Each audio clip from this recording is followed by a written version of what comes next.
So this is a useful feature in Ultibake. If you enable the UV tools from here, you will have a option here for Texel density, and it will use your active bake set, and it will basically show you if the Texel density is within your parameters. If you set it to something lower and refresh, you'll get blue, which is above the target, and if you go really high, you'll get red, which is below the target. If we get just right, we'll get something like this, where green is our target. And here's an example if the UVs are wrong. So I baked this at a lower Texel density compared to the rest, and you can see that it's really blurry here, and it's quite blurry here as well. And this was baked with 300. So this is 600, it's around double. So let's go for that. And I think the tolerance should be a bit higher. So this is green now, which is good. There are parts like this, but I don't think there's a good way to unwrap this. So I'll just leave it. But at least most of the, if you are doing Texel density based unwrapping, like you're going for a target, you should basically eyeball it. So you bake, you do an initial bake, you look at the textures. If it's too blurry, then you bake again. But you have to be careful with this, because the blurriness, of course, is defined by the distance. So from this distance, it looks fine.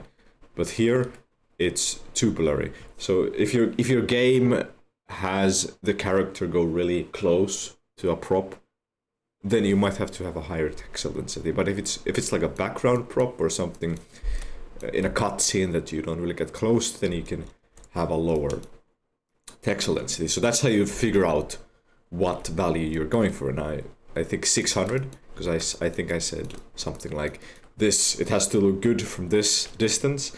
So and I got a value of 600 by just eyeballing it. So then you just bake it. And you should refresh just to double check. Yep, everything looks good. And once you bake it, you will see the difference.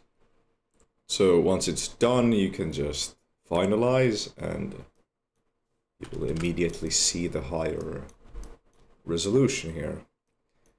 And in this case, it's, I'd say, fine. You could go 2K if you really want to, but you want to min-max this. A lot of games have really high Texel density for no good reason. You have to take into account the player's monitor resolution, which is 1080p, and then the distance, which they usually are from the prop. And 600, I think, is fine. Now, if this was a smaller prop, like that, then of course our Texel density would be a lot. Select this one as well. I think there's a duplicate. No, it's fine. It's just a... So if you have a smaller prop, then the Texel density will be smaller as well. In fact, it's double it. So if you go half the size, double the resolution. So now we could go 512, for example, because everything's just a lot smaller. So it's based on these three parameters: how far the player will be from the prop, what is the size of the prop, and actually the size of the prop kind of changes the distance as well. So you could just say that it's just the player camera's distance from the prop, and then the resolution of the actual textures. And then it also, of course, how you packed it. So if you have really poor packing, then that's going to affect the Texel density. So it's a lot of things to juggle, and that's where there's no like, there's no equation for this.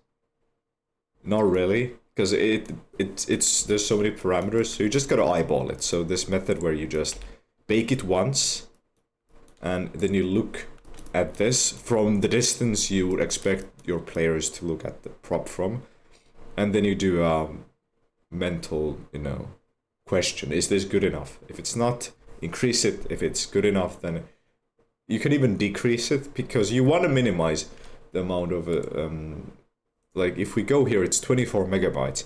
If we go 2K, it's gonna not exactly become 4x, but it's gonna be at least 2 or 3x the size.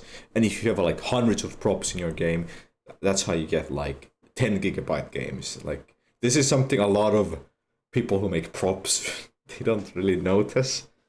But with this toggle, it's now very easy to control and have a consistent text density for all of your props. Hopefully this helps.